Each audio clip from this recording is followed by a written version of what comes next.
بسم الله الرحمن الرحيم. الحمد لله والصلاة والسلام على رسول الله وآله وصحبه ومن والاه أما بعد. ابن قیم رحمہ اللہ کی کتاب الفوائد ہم پڑھ رہے تھے.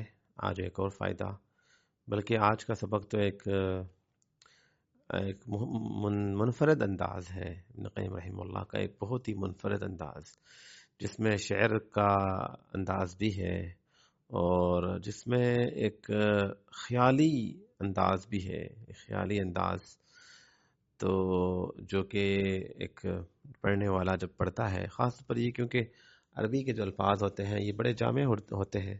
اردو میں ترجمے میں اس انداز سے نہیں الفاظوں کو واضح کیا جا سکتا، لیکن بڑا ہی ایک شاندار انداز ہے.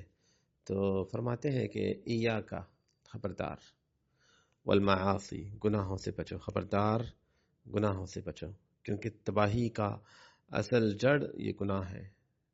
انہوں نے پھر ایک بنیادی بات سمجھائی ہے. آغاز خلقت کے طرف ہمیں لے گئے کہ خلقت کے آغاز پہ ذرا غور کرو، اور آدم علیہ السلام کا جنت سے نکلنے کا جو واقعہ ہے، اور اس واقعے کو ابن قیم رحمہ اللہ بڑی ایک الگ منفرد انداز میں، تربیتی انداز میں ایکسپلین کرتے ہیں. آئیں اللہ ہمارے لیے ہدایت اصلاح کا سبب بنائے. فرماتے ہیں فَإِنَّهَا أَذَلَّتْ عِزَّا اسْجُدُوا. آدم علیہ السلام کو اللہ تعالیٰ نے عزت دی تھی فرشتوں سے کہہ کے کہ فرشتوں آدم کے لیے سجدہ کرو. ٹھیک ہے، فرماتے ہیں اس گناہ نے وہ جو عزت تھی نا آدم علیہ السلام کو جو اللہ نے دی تھی، اسجدوا کہہ کے فرشتوں سجدہ کرو آدم علیہ السلام کے سامنے، وہ جو ایک مقام جو شرف تھا نا، اس شرف کو اس گناہ نے ختم کر دیا. اللہ اکبر. وَأَخْرَجَتْ اقطاع اسکن. آدم علیہ السلام کو ایک اور شرف یہ بھی دیا گیا کہ کہا اسکن انت وزوجک الجنہ، آدم تم اور تمہاری بیوی جنت میں رہو. ٹھیک ہے، تو ایک شرف ہے کہ جنت جسے اللہ نے اپنے ہاتھ سے بنایا اور فوراً اللہ نے آدم علیہ السلام کو وہاں بٹا دیا. ایک بہت بڑا شرف. فرماتے ہیں کہ اخرجت اقطاع، گناہ کی وجہ سے وہ شرف بھی چھین لیا گیا. یا لہا لحظة اثمرت حرارت القلب الف سنہ. پھر اس واقعے کو ایکسپلین کرتے ہوئے کہتے ہیں کہ یا لہا لحظہ، کہ یہ کیسا ایک معاملہ تھا. لحظہ کا مطلب ہوتا ہے ایک لمحے کی بات تھی یا ایک عرصہ تھا. اثمرت، ایک لمحے کی بات تھی. اثمرت حرارت القلب، جس ایک لمحے کی وجہ سے سینے میں تڑپ اور گرمائش اور تکلیف شاید کوئی 1000 سال تک رہی ہے. اور آدم علیہ السلام سے ایک غلطی ہوئی کہ جنت میں اللہ نے کہا کہ جنت میں جو بھی چاہو لو، لیکن ایک درخت سے منع کیا گیا کہ یہ درخت نہ. تو ابلیس کا کردار یہ تھا کہ وہ اسی کوشش میں تھا کہ نہیں، اس درخت میں ہی سب کچھ ہے. اس طرح میں نے پہلے بھی ایکسپلین کیا ہے کہ اللہ تعالیٰ نے نظام دنیا کا ایسے ہی بنایا ہے. جس طرح آدم علیہ السلام کے لیے اس پورے جنت میں، اتنی بڑی جنت، زمین بھی کچھ نہیں ہے اس جنت کے سامنے. اگر ہمیں کہا جائے کہ اس پوری زمین میں ایک درخت ہے جسے تم نے نہیں کھانا باقی سب کچھ لو، تو انسان کہے کہ یہ کون سا مشکل کام ہے. ایک کیا 1000 درخت بھی ہوں گے تو کوئی بات نہیں، 1000 لاکھ کروڑ چیزیں بھی ہوں گی جو نہیں کھانی، باقی پوری زمین میری ہے. ٹھیک ہے جی، اتنی بڑی جنت میں ایک درخت صرف روکا گیا. ٹھیک ہے، لیکن شیطان کا کردار یہ تھا کہ یہ درخت ہی سب کچھ ہے. زندگی میں ہمارے جو گناہ ہوتے ہیں وہ ایسے ہی ہوتے ہیں. دیکھا جائے تو اللہ نے سب کچھ حلال کیا، کچھ بھی کھاؤ، بس یہ حرام ہے. اب خود سوچیں کہ حرام چیزیں کیا کیا ہیں کھانے میں، گنتی کہ آپ اپنے ہاتھ پہ گن لیں گے. اور حلال چیزیں کتنی ہیں. خلق لکم ما فی الارض. انسان زمین پوری تیرے لیے، تو پوری زمین حلال اور حرام چیزیں یہ گنتی کے ہیں، ایک درخت کے مانند. لباس میں کچھ بھی پہنو، بس ریشم نہ پہنو، کپڑے رکھنے سے نیچے نہ ہو، یہ نہ ہو وہ نہ ہو، بس 3 4 چیزیں 5 چیزیں گنتی کی چیزیں. یہ ایک درخت ہے بس، باقی سب کچھ پہنو، سب کچھ تمہارے لیے بندے. ٹینشن پینے میں سب کچھ پیو، بس شراب نہیں پینا اور حرام کی آمدن نہ ہو، اور بس یہ 2 3 چیزیں چھوڑ دو. 10 چیزیں 5 چیزیں بس ان کو چھوڑ، باقی سب کچھ تمہارے لیے بندے. سبحان اللہ. دیکھیں اللہ نے کیسے سارے رشتے محرم ہے، بس یہ غیر سارے غیر محرم ہے، بس یہ محرم ہے. سارے پورا سال کھاؤ پیو، بس 1 مہینہ روزہ رکھو، بس 1 مہینہ، باقی پورا سال کھاؤ پیو، روزانہ کھاؤ، پورا دن انجوائے کرو، بس 5 نمازیں تم پڑھ لو بس، کہ پورا دن تمہارا جو دل کرتا ہے کرو، ٹھیک ہے، پورے زندگی میں بس ایک بار حج کرو، یعنی بیا بیوی ہے، اسلام نے کہا بیوی ہے تمہارے لیے، بس یہ ہے اس کے 7 دن ہیں، ان میں 6 دن ہے، 5 دن ہے، بس ان میں تھوڑا سا پرہیز کرو، باقی تمہاری ہے، بیوی کے ساتھ صحبت کرنا ہے تو اس میں یہ پرہیز کرو، اس چیز سے بس بچو، باقی سب، یعنی یہ ہر اینگل سے آپ دیکھو، صرف ایک چیز نہیں، میں مثالیں الگ الگ اس لیے دے رہا ہوں کہ ہمیں سمجھ میں آئے، گناہ جو ہے نا وہ ایک درخت ہے بس، اور حلال پوری جنت ہے، حلال سارا حلال ہے، بس ایک چیز حرام ہے، اور شیطان کا کردار یہ ہوتا ہے کہ ہمیں یہ بتاتا ہے کہ حرام، یہ جو ایک درخت ہے نا اسی میں ہی تو سب کچھ ہے، وہ جو حرام کرتا ہے شیطان کا بس یہی کردار ہوتا ہے کہ وہ کہتا ہے کہ بس یہی تو سب کچھ ہے نا، اسی کو تو حاصل کرنا ہے، جس طرح آدم علیہ السلام نے، اور پھر جب انسان اس گناہ پہ وہ گناہ کر بیٹھتا ہے تو یہاں پہ ابن قیم رحمہ اللہ کیا سمجھا رہے ہیں، اللہ اکبر، کہ ایک لحظہ، لحظہ کا مطلب ہوتا ہے ایک پل کی خوشی تھی، اور شاید کوئی 1000 سال تک، یہ 1000 سال کا مطلب یہ ہے کہ اندازاً یعنی ایک زمانے تک آدم علیہ السلام کی، آدم علیہ السلام، کیونکہ شعر کے انداز میں انہوں نے یہ بات کی ہے نا، ایک زمانے تک آدم علیہ السلام، اور کچھ روایتوں کے مطابق آتا ہے وہ ان میں کلام ہے کہ شاید کئی 100 سال آدم علیہ السلام اس تکلیف میں اللہ کے سامنے بار بار گڑ گڑا رہے ہیں، بار بار معافیا مانگ رہے ہیں، بار بار اللہ تعالیٰ سے منوانے کی کوشش کر رہے ہیں، انہیں سمجھ نہیں آ رہا کہ میں کیسے، افسوس ایک بہت بڑی تکلیف تھی کہ میری ایک غلطی سے کی وجہ سے یہ سب کچھ ختم ہو گیا، بڑی تکلیف تھی، تو اب کیسے اپنے اللہ کو منوانا ہے، وہ تو پھر اللہ تعالیٰ نے بعد میں آیات کلمات سکھائے، ربنا ظلمنا انفسنا وان لم تغفر لنا وترحمنا لنکونن من الخاسرین، جیسے سورۃ الاعراف میں اللہ نے ذکر کیا،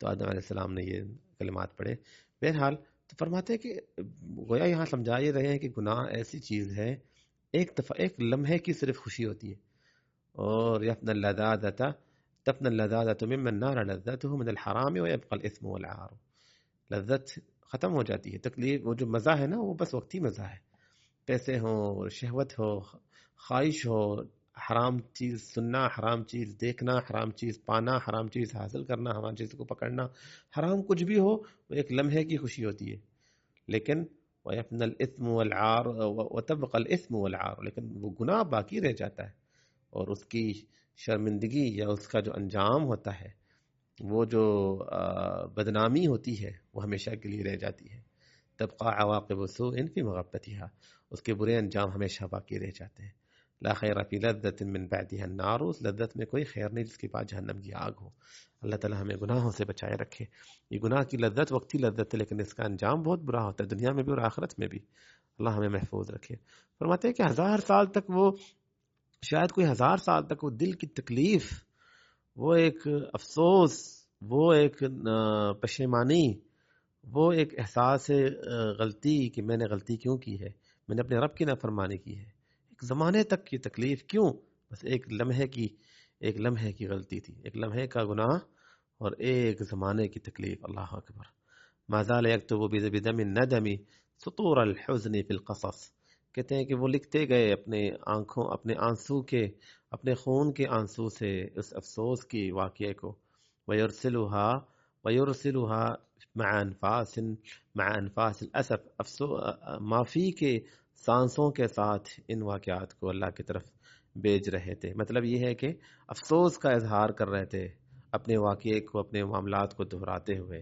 کہ میں نے ایسے ایسے ہوا تھا، یہ معاملہ پیش آیا تھا، ابلیس نے دھوکہ دیا، یہ ہوا، میری ذہن میں بات نہیں رہی، اور اپنے سانسوں کے ساتھ ہر سانس گویا اللہ سے معافیاں مانگتا رہا، مانگتے رہے، مطلب یہ ہے کہ ایک مومن جو ہے نا گناہ کر کے فوراً، ہمیں لگتا ہے کہ ہم نے گناہ کیا اور کہہ دیا یا اللہ سوری، ختم، معاف ہو گیا، معافی مل گئی، ختم، ایسے نہیں ہوتا، معافی، ہمیں نہیں پتا ہمیں معافی ملی ہے یا نہیں ملی ہے، ہمیں نہیں پتا کہ توبہ قبول ہوا ہے یا نہیں ہوا ہے، مومن گناہ کرنے کے بعد وہ پرسکون نہیں رہ سکتا، وہ معافی مانگتا رہتا ہے، اپنے اللہ کو منواتا رہتا ہے، نیکیاں کرتا ہے، اس کے بدلے میں کتنی نیکیاں کر لیتا ہے کہ پتہ نہیں میری دعا قبول ہوئی ہے یا نہیں، پتہ نہیں میری معافی قبول ہوئی یا نہیں، جیسے آدم علیہ السلام کا معاملہ تھا، حتی جاءہ توقیع، یہاں تک کہ اللہ کی طرف سے پھر سگنیچر، توقیع کہتے ہیں سائن، اللہ نے سائن کر کے دے دیا، فتاب علیہ کہ اللہ نے اشارہ دے دیا، بتا دیا، پتا چل گیا کہ اللہ نے معاف کر دیا. یعنی ایسے معافی نہیں ملی، بڑی دل کی تکلیف اور افسوس اور ندم اور آنسو بہاتے رہے، اللہ تعالیٰ کے سامنے گڑ گڑاتے رہے، اللہ کو منواتے رہے، یہاں تک کہ اللہ نے معاف کر دیا اور اللہ نے بتا دیا. اب یہ پہلے ایک اینگل ہے اس سٹوری کا. ایک اور اینگل، فرح ابلیس بنزول آدم، ابلیس کو بڑی خوشی ہوئی کہ آدم جنت سے نکل آیا. جی لو جی میں کامیاب ہو گیا، دیکھ لو میں نے تو نکال لیا نا آدم کو جنت سے. اچھا، وما علم ان هبوط الغائط في اللجة خلف الدر صعود، وہ نہیں جانتا تھا کہ جب حبوط الغائط، غائط کہتے ہیں سمندر میں چھلانگ لگانے والا، غواص کہتے ہیں جو سمندر کے تہہ میں جاتے ہیں، سمندر کے تہہ میں جاتے ہیں اور تہہ میں جا کے وہ جو موتی نکالتے ہیں، اس کو موتی کہتے ہیں، کیا کہتے ہیں، موتی نکالتے ہیں سمندر کے تہہ سے، لؤلؤ مرجان، جو اللہ نے قرآن میں بھی ذکر کیا ہے. تو جب کوئی سمندر میں چھلانگ مارتا ہے نا اور گہرائی میں جاتا ہے تو فرماتے ہیں کہ حبوط الغائط فی اللجہ خلف الدر، اصل میں در حقیقت وہ نیچے نہیں جا رہا ہوتا. جو سمندر میں جو تیر چھلانگ مار کے نیچے جا رہا ہوتا ہے وہ اصل میں نیچے نہیں جاتا، بلکہ وہ جب نیچے جا کے اور اس ہیرے کو، اس موتی کو جب لے کے نکلتا ہے تو وہ در حقیقت اوپر جا رہا ہوتا ہے.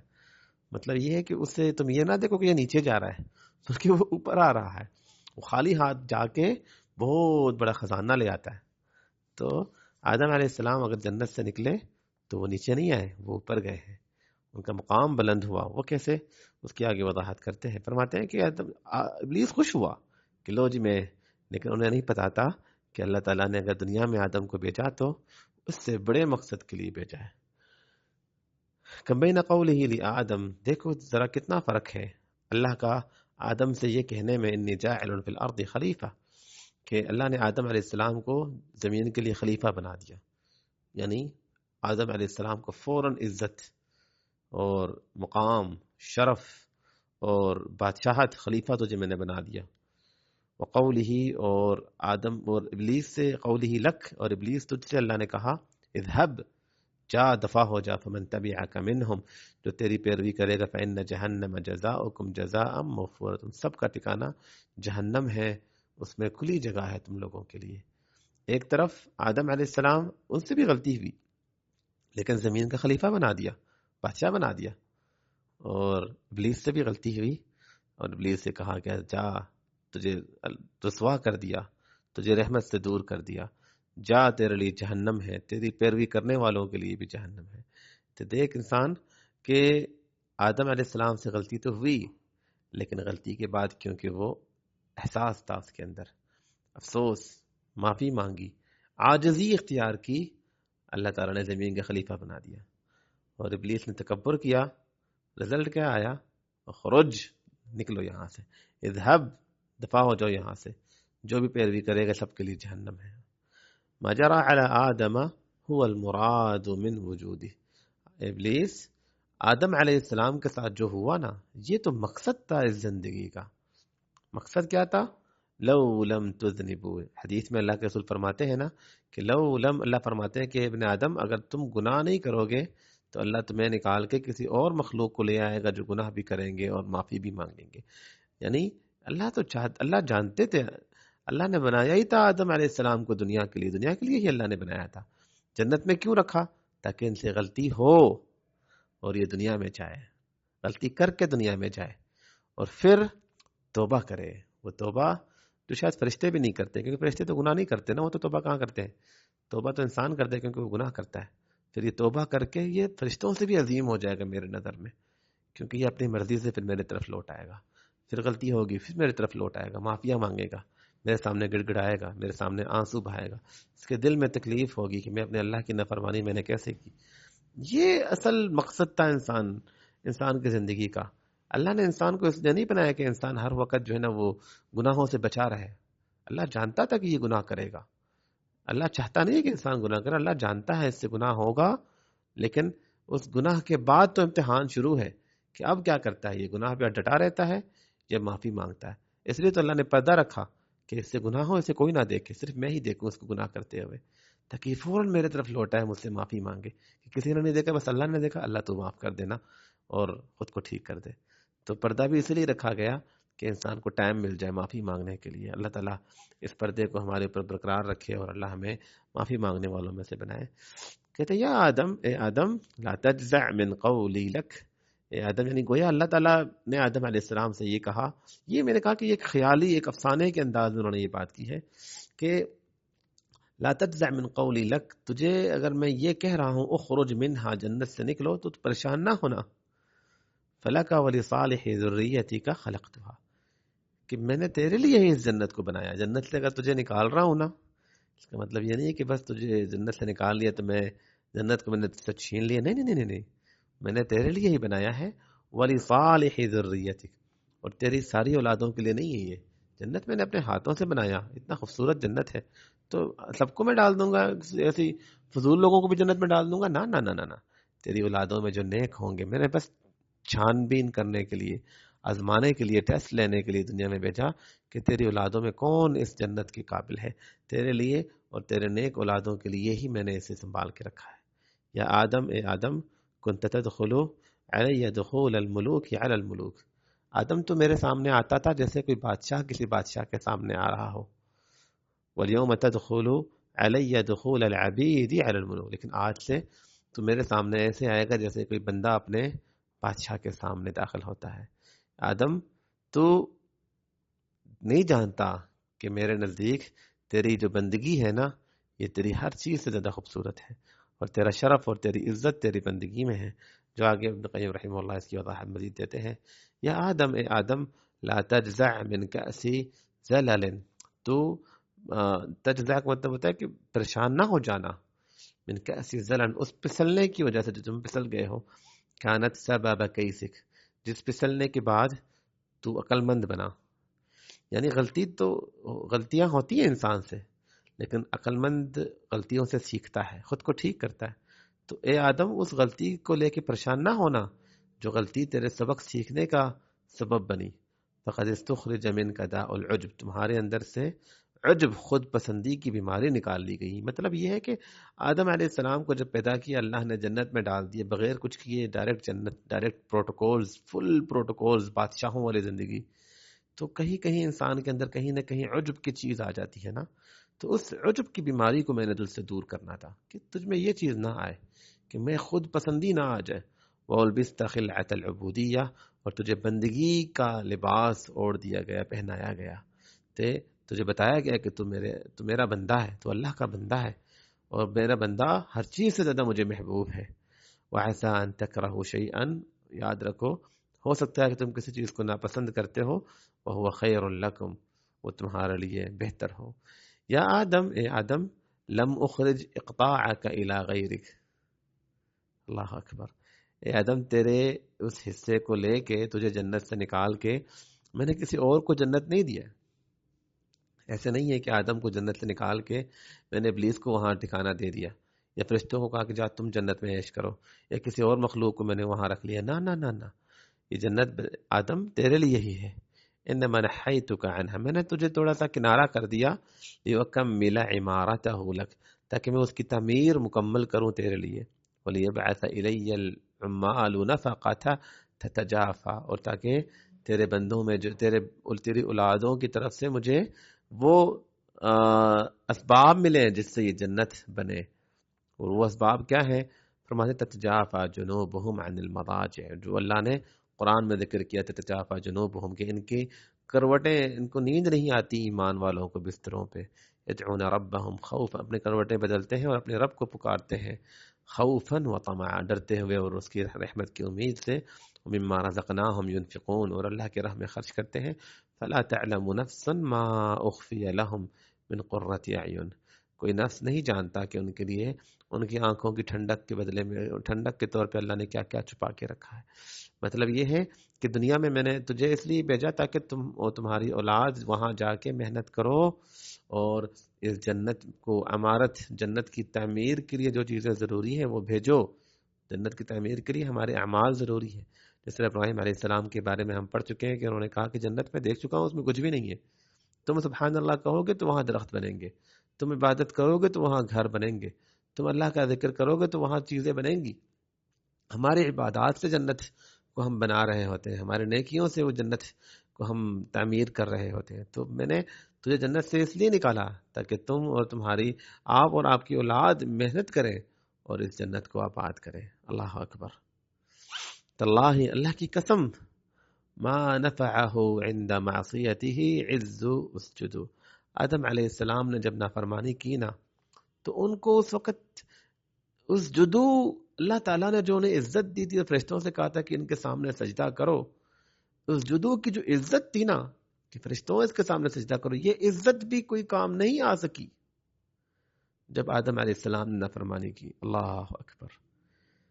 نیکیاں کتنی بھی ہوں، جب ہم گناہ کرتے ہیں نا تو کبھی کبھی ہمارے نیکیاں کسی کام نہیں آ پاتی ہیں ہمارے گناہ کے سامنے. اللہ اکبر. ولا شرف وعلم آدم. انسان تو کتنا بھی عظیم ہے، جب تو نافرمانی کرتا ہے نا تو نیچے گیا، تو اپنے آپ کو گرا رہا ہے. ولا شرف وعلم. اللہ نے آدم کو پیدا کرنے کے بعد کہا وعلم آدم الاسماء. اللہ نے آدم کو سارے چیزوں کے نام سکھا دیے. شرف، ایک بہت پروٹوکول دیا اللہ نے، بڑی بڑی عزت دی. لیکن جب اللہ کی نافرمانی کی تو اس پروٹوکول اور اس عزت سے بھی کچھ فائدہ نہیں مل سکا. ولا خصیصۃ لما خلقت بیدی. اور جو خاصیت اللہ نے ابلیس سے کہا کہ ابلیس تو کیوں سجدہ نہیں کر رہا اس کے سامنے جسے میں نے اپنے ہاتھوں سے بنایا. یہ خاصیت کہ میں نے اپنے ہاتھوں سے انسان کو بنایا، یہ خاصیت بھی کسی کام، اس کا بھی کوئی فائدہ نہیں ہوا. جب آدم نے نافرمانی جب کی تب اس سے بھی کوئی فائدہ نہیں ہوا کہ اللہ نے کہا ہو کہ اس کو میں نے اپنے ہاتھ سے بنایا اس لیے کوئی بات نہیں، اس کو چھوڑ دو. نہ نہ نہ نہ. ولا فخر ونفخت فیہ من روحی. اور ایک اور شرف کہ اللہ نے تیرے بارے میں کہا، آدم کے بارے میں کہا کہ میں نے آدم میں آدم علیہ السلام میں اپنی روح ڈال دی. اپنے روح سے مراد وہ روح جو اللہ نے آدم علیہ السلام میں ڈالی. تو یہ اللہ نے خود روح ڈالی، لیکن یہ شرف بھی، یہ مقام بھی، یہ فخر بھی، اس سے بھی کوئی فائدہ نہیں ہوا. وَإِنَّمَا انْتَفَعَ بِذُلِّ رَبَّنَا ظَلَمْنَا أَنفُسَنَا. اللہ اکبر. اگر فائدہ پہنچا تو کس چیز سے پہنچا؟ ربنا ظلمنا انفسنا. جب عاجزی اختیار کی، جب جھک گئے اللہ کے سامنے، جب اللہ کے سامنے سرنڈر کر لیا، جب اللہ کے سامنے اپنے آپ کو بالکل زیرو کر دیا. ربنا ظلمنا انفسنا. اے میرے پروردگار، ہم نے اپنے اوپر ظلم کیا ہے، اگر تو معاف نہیں کرتا، رحم نہیں کرتا تو ہم خسارہ پانے والوں میں سے بن جائیں گے. جب عاجزی اختیار کی تب فائدہ ہوا اس گناہ کے معاملے میں، تب اللہ نے توبہ قبول کیا. نہ ہی آدم علیہ السلام کے لیے جو اللہ نے سجدے کا حکم دیا اس سے کوئی فائدہ ہوا، نہ ہی آدم علیہ السلام کو جو علم سکھایا اس کی وجہ سے کوئی فائدہ ہوا، نہ آدم علیہ السلام کو اپنے ہاتھوں سے بنایا اس پہ کوئی فائدہ ہوا، نہ ہی آدم علیہ السلام میں روح پھونکی اس سے کوئی فائدہ ہوا. بلکہ اگر فائدہ ہوا کسی چیز نے، اس گناہ کے بعد اگر کسی چیز کی وجہ سے فائدہ ہوا تو وہ اللہ کے سامنے عاجزی اور اللہ کے سامنے انکساری اور اللہ سے معافی مانگنے نے، اس کی وجہ سے ہی فائدہ ہوا. فرماتے لما لبس درع التوحید علی بدن الشکر. جب آدم علیہ السلام نے توحید کا درع کہتے ہیں زرہ پہن لیا، علی بدن الشکر، شکر کے جسم پہ، شکر والے جسم پہ جب توحید کے زرے کو پہن لیا، وقع سہم العدو، دشمن نے تیر جب چلایا تو وقع سہم العدو منہ فی غیر مقتل. اس تیر دشمن نے حملہ تو کیا لیکن کیونکہ توحید سے اپنے آپ کو اور شکر سے اپنے آپ کو انہوں نے ڈانپ کے رکھا ہوا تھا، اس لیے اس حملے سے آدم علیہ السلام کا وہ نقصان نہیں ہو سکا، قتل نہیں کر سکا. وہ فجرحہ، تو زخمی تو کر دیا، ابلیس نے وار تو کیا، اس سے زخمی تو ہو گئے، لیکن فوضع علیہ جبار الانکسار. لیکن اس زخم پہ پھر آدم علیہ السلام نے عاجزی اور انکساری کا مرہم لگایا. فعاد کما کان، تو اس مرہم کو لگانے کے بعد سب کچھ ویسے ہی ہوا جس طرح پہلے تھا. فقام الجریح کأن لم یکن به قلبہ. تو یہ زخمی ایسے اٹھا جیسے اسے کوئی قلبہ کا یہاں مراد لکھا ہے الالم والعلہ، کہ جیسے اسے کوئی تکلیف ہی نہ ہو. ابلیس نے حملہ تو کیا، اور لیکن آدم علیہ السلام نے ایک تو شکر شکر گزار جسم تھا اور اس کے پر توحید کی چادر اوڑی ہوئی تھی انہوں نے، تو جس کی وجہ سے زخم تو ہوئے لیکن قتل نہیں کر سکا وہ، اور اس زخم کے اوپر فوراً عاجزی اور انکساری کا انہوں نے مرہم لگا لیا، جس کی وجہ سے وہ فوراً ایسے اٹھے جیسے کہ کچھ ہوا ہی نہیں۔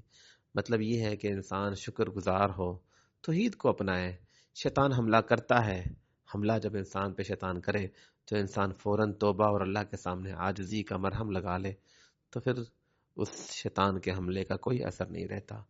بڑی شاندار باتیں، بڑی عظیم باتیں، بڑی خوبصورت باتیں، جس میں خلاصہ کلام یہی ہے، اللہ کے سامنے عاجزی سے آدم علیہ السلام نے جو مقام پایا، جو کمیاں ہوئی تھیں وہ گناہ کی وجہ سے، اور دوبارہ اللہ تعالیٰ نے انہیں واپس کھڑے ہو سکے، واپس دنیا میں لانا یہ بھی ضروری تھا ان کے لیے۔ اور گناہ کے بعد نہ انسان کا نام و نسب، نہ خاندان، کسی چیز سے انسان بچ نہیں سکتا۔ اگر اللہ کے عذاب سے انسان بچ سکتا ہے تو وہ اللہ کے سامنے عاجزی، انکساری، اللہ کے سامنے گڑ گڑانے سے ہی انسان بچ سکتا ہے۔ اور وہ گناہ، جس طرح عربی ایک شعر ہے، کہتے ہیں رب معصیت اورثت ذلا وانکسارا، بہت سارے ایسے گناہ ہیں جس گناہ کے بعد انسان کے اندر عاجزی، انکساری، اور انسان اللہ کے سامنے جھک جاتا ہے، اللہ کے سامنے ذلیل ہو جاتا ہے۔ یہ گناہ بہتر ہے، خیر من طاعت اورثت عجبا واستکبارا، یہ بہتر ہے اس نیکی سے جس نیکی کے بعد انسان میں تکبر آئے اور انسان میں عجب اور غرور آئے۔ وہ گناہ، جس گناہ کے بعد عاجزی، انکساری اور اللہ کے سامنے جھکنا آ جائے، وہ گناہ بہتر ہے اس نیکی سے جس نیکی کے بعد تکبر آئے اور انسان میں خود پسندی آئے۔ اللہ ہمیں اپنے طرف لوٹنے کی توفیق عطا فرمائے۔ السلام علیکم ورحمۃ اللہ وبرکاتہ۔